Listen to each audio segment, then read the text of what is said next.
envisageait d'être candidat, donc c'est mal passé. Donc peut-être que Blanc est plus fidèle encore, parce que tous les deux c'est leur mentor. Hein.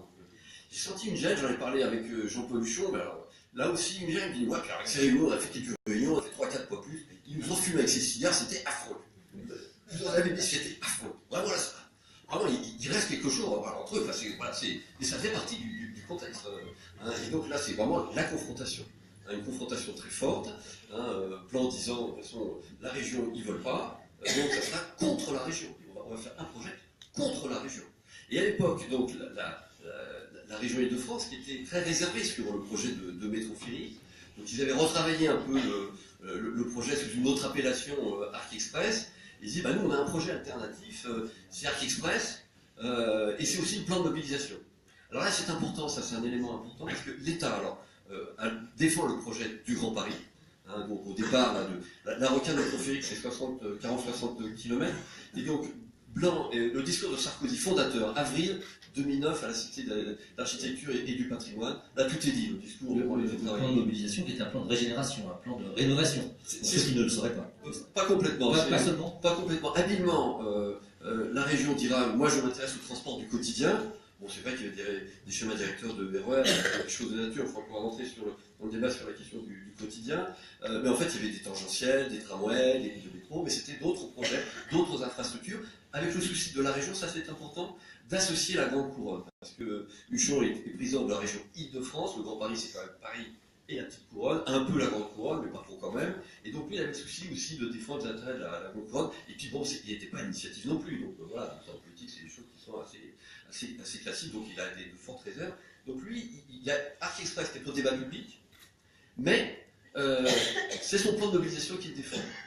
Blanc s'occupait du Grand Paris, s'occupait du plan de mobilisation. Je vais arriver à la convergence, mais Maurice expliquera bien mieux que moi, parce que Maurice, il tiendra les deux coups dans la négociation. Il aura le Grand Paris et le plan de mobilisation, auquel Jean-Paul Huchon a attaché d'important. Donc là, quand il y a le débat public sur Arc Express, piloté par la région, attention à l'illusion d'optique, en fait, la région, elle défend son plan de mobilisation. Oui, ça c'est politique, c'est pas l'objet du débat public, parce que la Commission nationale du débat public ne réalise pas un débat public sur le plan de mobilisation. Mais donc, il dit d'ailleurs au début, en octobre 2009, il dit, moi mon projet c'est le plan de mobilisation, je verrai, à l'issue du débat, si je retiens quelques morceaux, éléments du Grand Paris. Donc oui, là, dans un débat politique très fort, on est encore dans la confrontation.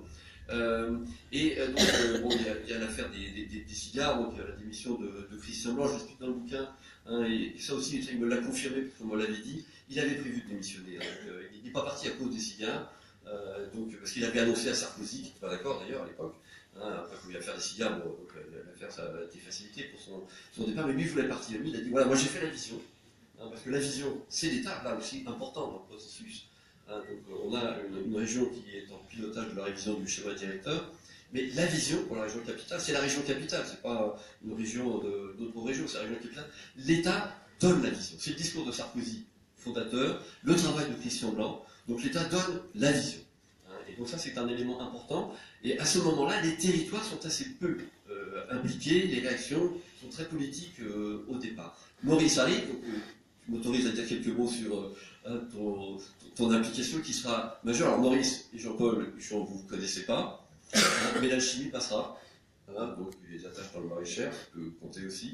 Mais l'alchimie va passer à d'autres cultures, d'autres approches, une autre méthode radicalement différente. Je ne dis pas plus parce que je te laisse en parler. Mais là, on va arriver donc à un travail de convergence. Moi, j'ai une lettre de mission de Maurice qui me dit, bon, maintenant, il faut trouver une convergence. Sarkozy veut la convergence. Il faut trouver. Alors là, on rentre plus dans le technique. Alors, le faire le pneu, par exemple, là, c'est un élément effectivement important. La RATP, qui est à l'initiative du projet, donc, voit aussi son intérêt pour le coup d'après, c'est-à-dire l'exploitation. Donc, elle cherche un peu à préempter, c'est normal, c'est la logique d'une entreprise, elle cherche à préempter l'avenir.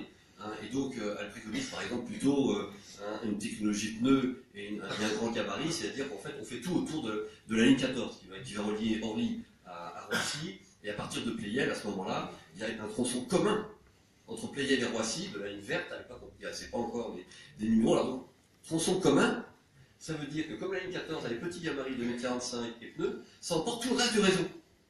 Tout le reste du réseau. Donc là, habile de la part de la RATP, bon, moi je suis de la RATP, mais enfin à un moment donné, Comme disait Banater, dans ma mission de convergence, j'avais un devoir d'ingratitude à l'égard de la RATP, j'ai taclé cette affaire-là, donc mon jeune en a beaucoup voulu, mais parce que, je veux dire, un métro, aujourd'hui, il est grand gabarit, et il est sur une technologie fer, les interstations sont importantes sur le Grand Paris, et pour les interstations grandes, en tout cas, vitesse maximum est plus élevée sur le fer que sur le pneu, donc le fer a une pertinence en termes de vitesse commerciale qui est plus importante.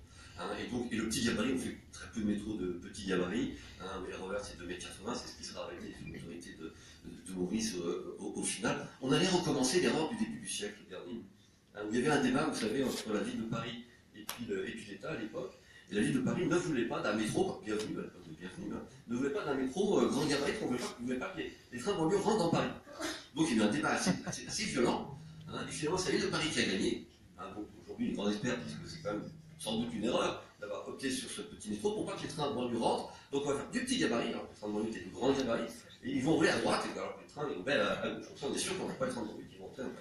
Donc là, je veux dire, 100 ans après, on a recommencé la même erreur. Donc là, bon, moi, je fais des rapports, des notes, on discute avec Maurice. Bon, évidemment, tout ceci va être changé. Donc on rajoute des gares, donc on arrive à un accord historique. Je ne dis pas longtemps pour laisser Maurice expliquer toute la méthode. 26 janvier 2011, donc là c'est la convergence. Donc la convergence, et tous les départements adhèrent. Vous faites un super boulot, toi et Jean-Claude Bouchon, à associer tous les départements en rajoutant une double boucle, notamment à l'Est. Maurice racontera qui va ramener quand même la Seine-Saint-Denis dans le jeu avec le Barthelone, qui est un personnage politique qui n'avait pas compté beaucoup dans le réseau, et qui va bousculer Jean-Claude Bouchon pour l'amener au table de négociation. Et Maurice va utiliser tous ces réseaux, tout ça, pour arriver à avoir tout le monde autour de la table.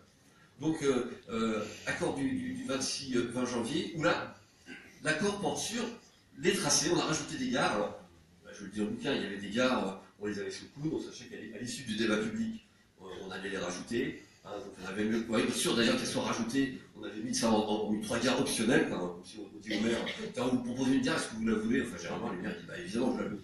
Donc voilà, donc ça met un mood. Mais il y a aussi d'autres gares qui ont été rajoutées, notamment Bois-Comont, qui a été rajouté, qui n'était pas dans le scénario initial. Pourquoi Bois-Comont? Parce qu'il fallait faire une connexion avec le Val-d'Oise, la Grande Couronne. Donc c'était important, toujours ce que je disais tout à l'heure, d'associer tous les départements, en particulier la Grande Couronne. Mais c'est cette liste que vous mettez dans un coffre-fort pour éviter que les promoteurs en aient la connaissance, c'est ça que vous dites aussi? Oui, c'est vrai. Alors, donc ça, c'était on travaillait en confidentielle défense. Donc, Christian Blanc, c'est ça, il a sa méthode. Sa méthode, c'était vraiment... on était très très peu à connaître l'implantation des gares. Moi, je m'étais engagé, auprès de lui, son équipe, à mettre les cartes dans des coffres-forts le soir. On avait effectivement des coffres-forts. Donc, un boulevard Voltaire, on avait des locaux. Mais bon, ils ne fermaient pas avec les coffres-forts. Bon, mais ils étaient dans les coffres. Et alors, la grande frayeur, c'est quand un jour, Blanc, il nous dit bon, bah, je vais venir vous voir là, pour encourager les équipes. Malheureusement, c'est plutôt sympa. Putain, bien, il m'a demandé de voir les coffres-forts, il ne s'en doute pas. Bon, il n'a pas demandé les voir, ça s'est bien passé. Une fois, j'avais insisté, parce que vous savez, on fait des prévisions de trafic. Là, je pense sur les questions techniques, mais c'est important, le croisement du politique et du technique. Donc, on m'a fait tourner le modèle de la RATP. Vous savez qu'il y a des modèles qui font des prévisions de trafic. C'est un travail d'ingénieur, c'est très, très, très complexe. On n'est jamais sûr du résultat.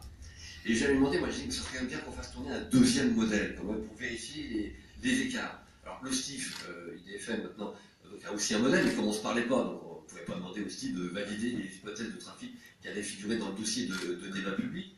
Et donc, il y a la DEROIA, donc le service de la préfecture de région, qui ont un modèle aussi de prévision de trafic. Il dit, bah, d'accord, on va les utiliser. Et Blanc me dit, oui, d'accord, mais je mets une condition. Il dit, oui, vous allez faire tourner vos deux modèles sur des fausses gares et des faux tracés. Et vous regarderez les écarts sur les fausses gares. Donc c'est-à-dire que les services du préfet de région ne savaient pas où étaient les gares, parce qu'ils ne voulaient pas que dans les services de l'État, ils n'avaient pas confiance. Ils ne voulaient pas que ça se sache. Et donc on a fait tourner les modèles sur des fausses gares, des faux tracés, et donc on a pu apprécier les écarts, qui n'étaient pas très importants, donc ça nous a effectivement rassuré pour la définition du dossier de débat public. Donc là, il y a effectivement une culture du secret qui était vraiment très forte. L'idée, c'était aussi, pour Blanc, mais c'était un